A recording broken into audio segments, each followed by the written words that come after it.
नमस्कार, मैं श्यामगिरी। आप देख रहे हैं टीवीसीएन न्यूज। टीवीसीएन न्यूज में आप सभी दर्शकों का स्वागत है। नीतीश कुमार ने बिहार में पलटने की तैयारी कर ली है, लेकिन पलट नायडू भी रहे हैं। यानी कि नीतीश नायडू दोनों पलट गए हैं, यह मान लीजिए।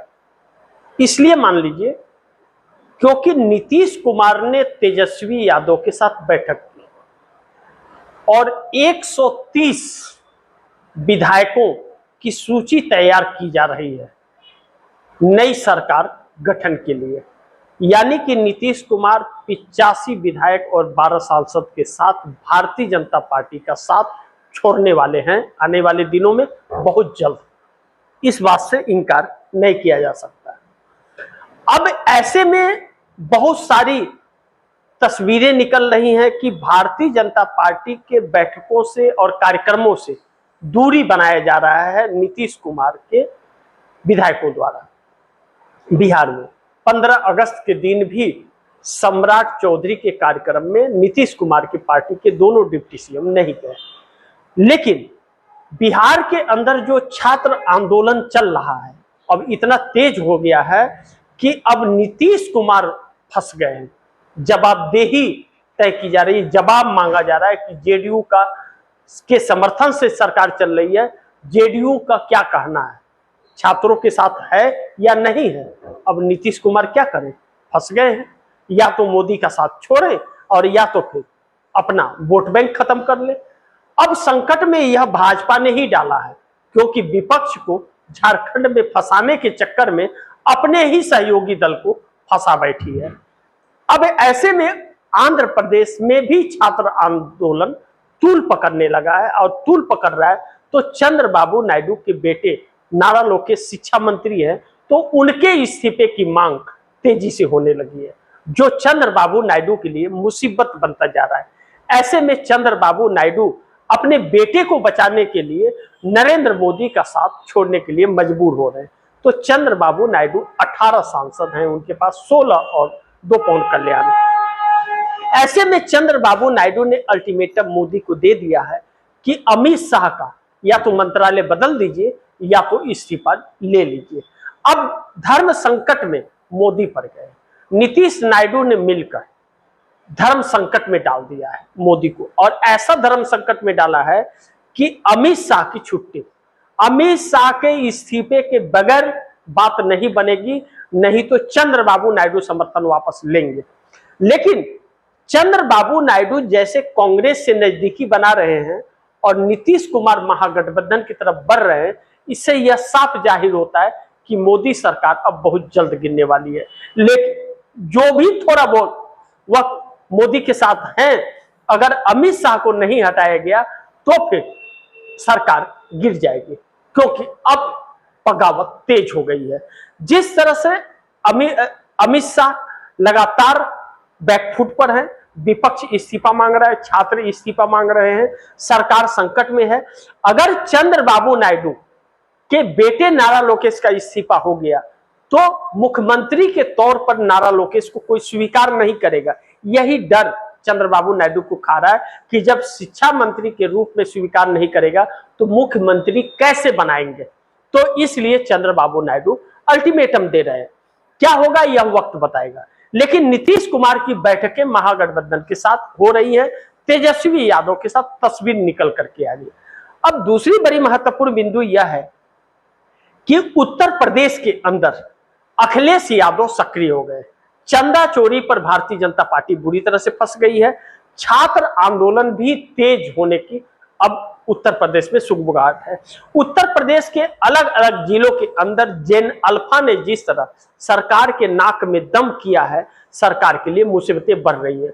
मुश्किलें हैं छात्रों के साथ, स्कूल के छत सही नहीं है, या तो शिक्षक नहीं आते हैं, उन्हें बुक नहीं मिल रहा है, खाने का मिड डे वह सही नहीं मिलता है, और सरकार अपनी नाकामियों को छिपाती है और बच्चों को मुश्किलें होती हैं। सड़क का नहीं है स्कूल जाने के लिए, पानी कमर तक जमा हो जाते हैं, तो वह बच्चे अब सड़क पर आकर के खड़े हो गए, सड़क पर बैठ जा रहे हैं, डीएम कार्यालय में बैठ जा रहे हैं, एसडीएम के पास बैठ जा रहे हैं, एसपी के पास बैठ जा रहे हैं, नाक में दम कर दिया है और डर नहीं रहे बच्चे, बेखौफ तरीके से आवाज बुलंद कर रहे हैं।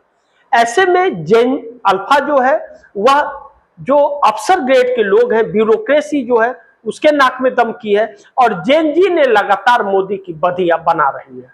और मोदी की सरकार अब ऐसी ही ली है कि भारतीय जनता पार्टी का पतन कर दिया है नरेंद्र मोदी ने।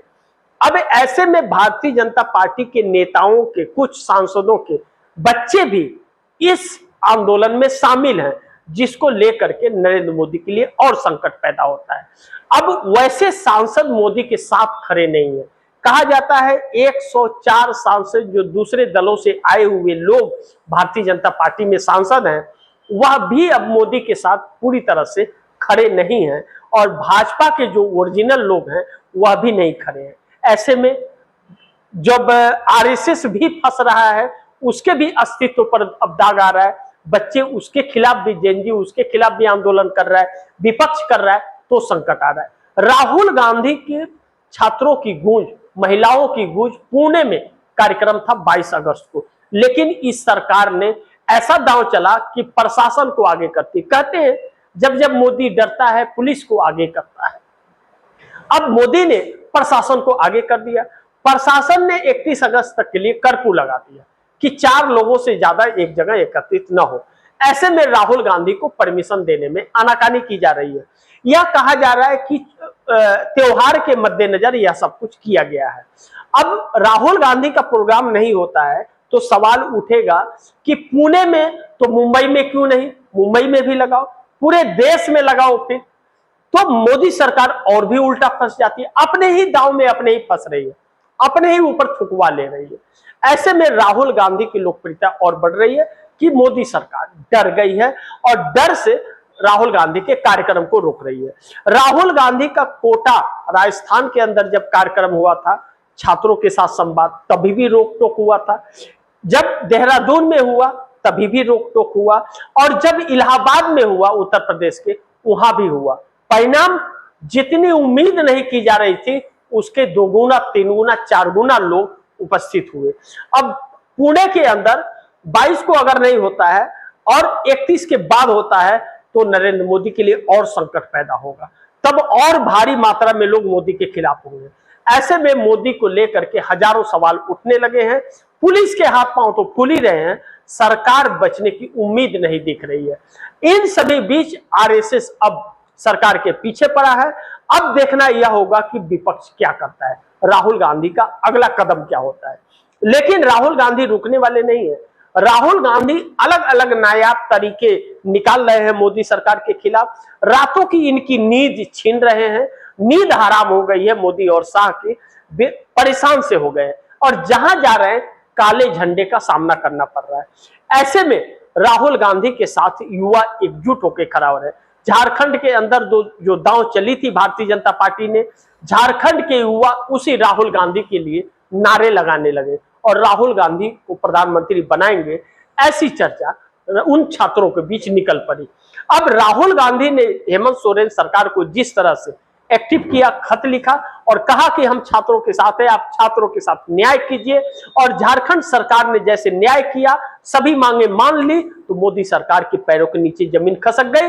नीतीश नायडू के राज्य में भी हो रहा है आंदोलन, तो यह फंस गए कि इन्हें भी जवाबदेही तय करनी पड़ेगी। तो नीतीश गठबंधन तोड़कर पलटते हुए नजर आ रहे हैं और चंद्रबाबू नायडू अल्टीमेटम कि अमित शाह का इस्तीफा लीजिए। देखना यह महत्वपूर्ण होगा कि अब यह जंग कहां तक चलती है, मोदी बचते हैं या लुटिया डूब जाती है, यह भी देखना बड़ी महत्वपूर्ण होगा।